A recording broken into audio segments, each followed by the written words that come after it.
ఎక్కడికక్కడ డబ్బులు మద్యం ఏరులై ప్రవహించే విధంగా రాష్ట్ర వ్యాప్తంగా మరి అధికార దుర్వినియోగానికి విచ్చలవిడిగా అటు కాంగ్రెస్ ఇటు భారతీయ జనతా పార్టీ రెండు కూడా పాల్పడ్డాయి.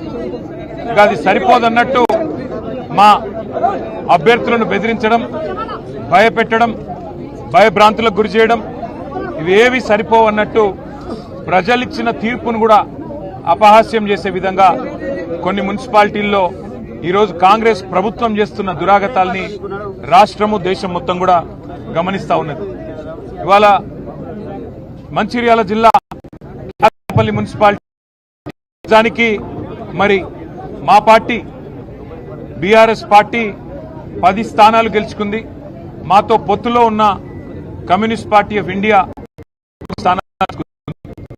14 స్థానాలతో 22 స్థానాలుండే మున్సిపాలిటీలో 14 స్థానాలు డైరెక్ట్ గా మరి ప్రీపోల్ అలయన్స్ ఎన్నికలకు ముందే పెట్టుకున్న కూటమి ఏదైతే ఉందో స్పష్టమైన మెజారిటీతో 3/2 మెజారిటీతో గెలుచుకున్నాం. ఈజీగా కాంగ్రెస్ పార్టీ గెలిచింది కేవలం 7 స్థానాలు, 22 మాత్రమే. కానీ వాళ్ళ అధికార దాహం, వాళ్ళ కక్కుర్తి ఏ స్థాయిలో ఉంది అంటే ఇవాళ ముఖ్యమంత్రి గారి సూచనలు, స్థానిక మంత్రి గారి దురాగతాలు, దానికి అధికార యంత్రాంగం ఇవాళ తొత్తుల మాదిరిగా అరాచకంగా ప్రవర్తించి ఎన్నికల్లో ప్రజలిచ్చిన తీర్పును అపహాస్యం చేసే ప్రయత్నం చేసినారు. ఒక కేతనపల్లిలోనే కాదు, ఇవాళ రంగారెడ్డి జిల్లా ఇబ్రహీంపట్నం మున్సిపాలిటీలో ఇదే పరిస్థితి. స్పష్టమైన మెజారిటీ బీఆర్ఎస్ కుంటే ఆ మెజారిటీని తుంగలో దొక్కే ప్రయత్నం. ఈ రకంగా ఇన్ని దురాగతాలు, దుర్మార్గాలు, కిడ్నాప్లు, ఎన్నో రకాల బెదిరింపులు, ప్రలోభాలు ఇవన్నిటికీ గురి చేసిన వెరవకుండా మా 14 మంది కౌన్సిలర్లు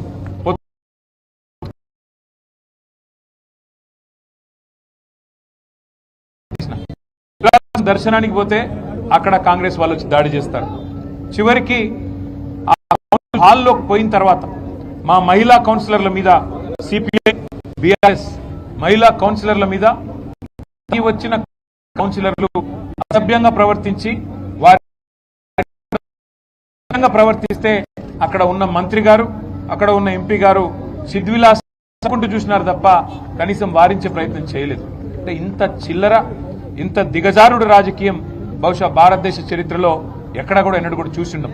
జనగామలో రాజేశ్వరరెడ్డి గారు ఇక్కడే ఉన్నారు. జనగామలో ఎన్నిక జరిగితే మా మహిళా కౌన్సిలర్ వెనకాల కూర్చున్న కాంగ్రెస్ కౌన్సిలర్ చేయబట్టి బలవంతంగా లేపే ప్రయత్నం. అంటే ఇట్లా ఇంత చిల్లర, ఇంత చండాలపు రాజకీయం బహుశా దేశంలో ఎక్కడ లేదు. ఇంకా ఘోరం ఏంటంటే ఇవాళ మా బాల్కా సుమన్ గారిని ఇక్కడ తీసుకొచ్చి ఆయనను మా జిల్లా పరిషత్ మాజీ ఉపాధ్యక్షుడు మూల రాజిరెడ్డి పెట్టి వారి పోలీసుల మీద ఏదో అక్కడ వారి డ్యూటీకి ఆటంకం కలిగించారని కేసు పెట్టారు. నేను అడుగుతా మిత్రులు కూడా ఆలోచించమని కోరుతా ఉన్నా, ప్రజల్ని కూడా ఆలోచించమని కోరుతా ఉన్నా. మాజీ ఎమ్మెల్యే జగ్గారెడ్డి నోటికొచ్చినట్టు పోలీసులను బూతులు తిట్టింది మీకు కనబడతలేదా? బూతులు తిట్టడమే కాదు, బట్టలు కూడా తీసి కొడతా అన్నాడు. మరి కేసు ఉండదా? కనీసం పోలీసు వాళ్ళని నడి బజార్లో కాంగ్రెస్ నాయకుడు అయినంత మాత్రాన గుడ్డలు కూడా తీసి కొడతా అంటే కేసు పెట్టరు. బూతులు మాట్లాడితే కేసు పెట్టరు. ఇష్టం వచ్చిన బూతులు, నోటికొచ్చిన బూతులు తిడితే కేసు ఉండదు. కనీసం కేసు పెట్టే దమ్ము ఈ రాష్ట్రంలోని పోలీస్ యంత్రాంగానికి లేదు. BJP MP, Nizamabad MP Arvind police వాళ్ళని యూజ్లెస్ ఫెలోస్ అని తిడితే కేసులు ఉండవు.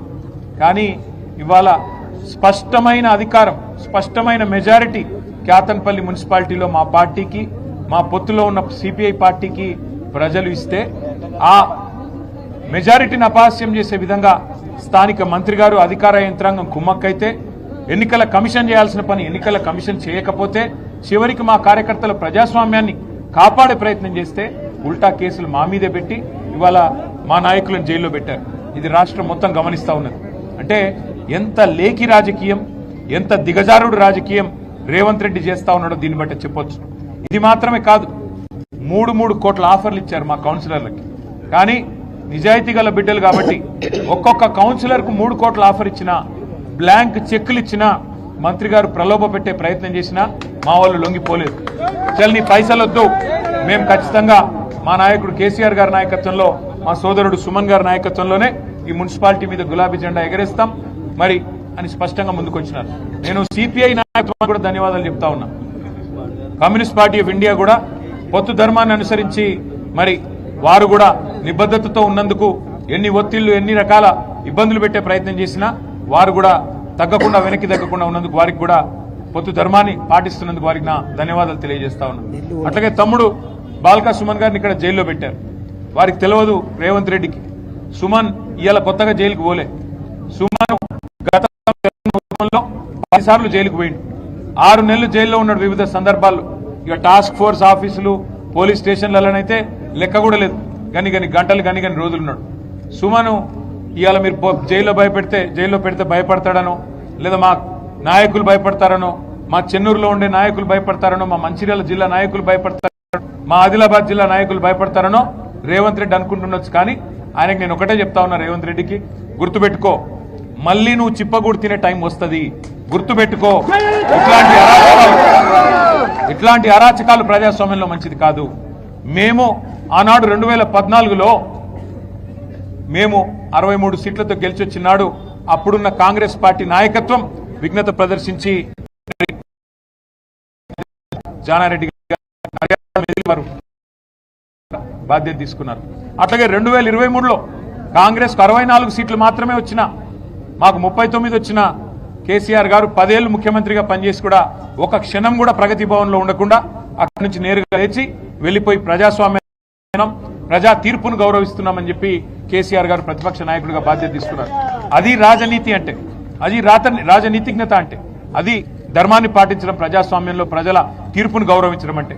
ఇవాళ మేము అవుట్ రైట్ గా నిజానికి మాకు 25 పైచీలకు 30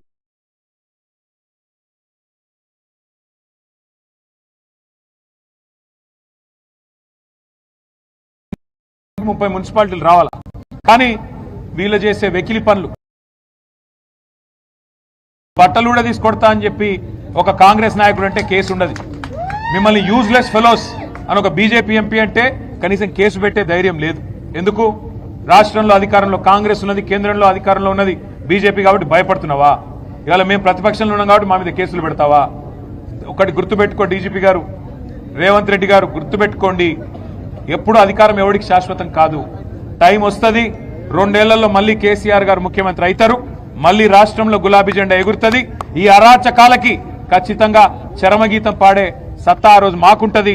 అప్పుడు మీరు ఏ కలుగులో దాక్కున్నా ఇట్లా అరాచకాలు చేసిన అధికారులు గాని, అరాచకాలు చేసిన మంత్రులు గాని, ఇవాళ ప్రజాప్రతినిధులుగా ఉన్నవాళ్ళు గాని ఎవరైనా సరే ప్రజాస్వామ్యాన్ని, చట్టాలను, న్యాయాన్ని, రాజ్యాంగాన్ని తుంగలో దొక్కుతా ఉన్నారో వారందరినీ కూడా వదిలిపెట్టకుండా మళ్ళీ న్యాయస్థానాల ముందు ప్రవేశపెట్టే బాధ్యత మాది.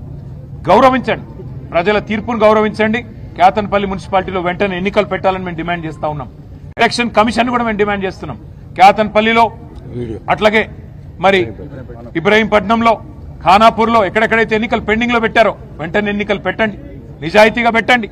అవసరమైతే ప్రత్యేకంగా సీనియర్ అధికారులను పర్యవేక్షకులుగా పెట్టండి, సీసీ కెమెరాలు పెట్టండి, శాంతి భద్రతలు పరిరక్షించే విధంగా చర్యలు తీసుకోండి, నిజాయితీగా ఎన్నిక జరిగే విధంగా చూసుకోండి. కానీ ఇదే రకమైన అరాచకం కొనసాగిస్తాం, రేవంత్ రెడ్డి ఆడిచ్చినట్టు ఆడతామంటే అంతగానం ఇంట్రెస్ట్ ఉంటే పోయి కాంగ్రెస్ కండువాలు కప్పుకోండి. అంతేగాని అధికారుల ముసుగులో అధికార పార్టీకి వత్తాసుకోము, వదిలిపెట్టము ఎవరికైనా ఒకటే గుర్తువేస్తూ ఎన్నికల కమిషన్ ఇంకో డిమాండ్ కూడా మేము చేస్తా ఉన్నాం. కేతన్పల్లి మున్సిపాలిటీలో మొన్న మా మహిళా కౌన్సిలర్ల మీద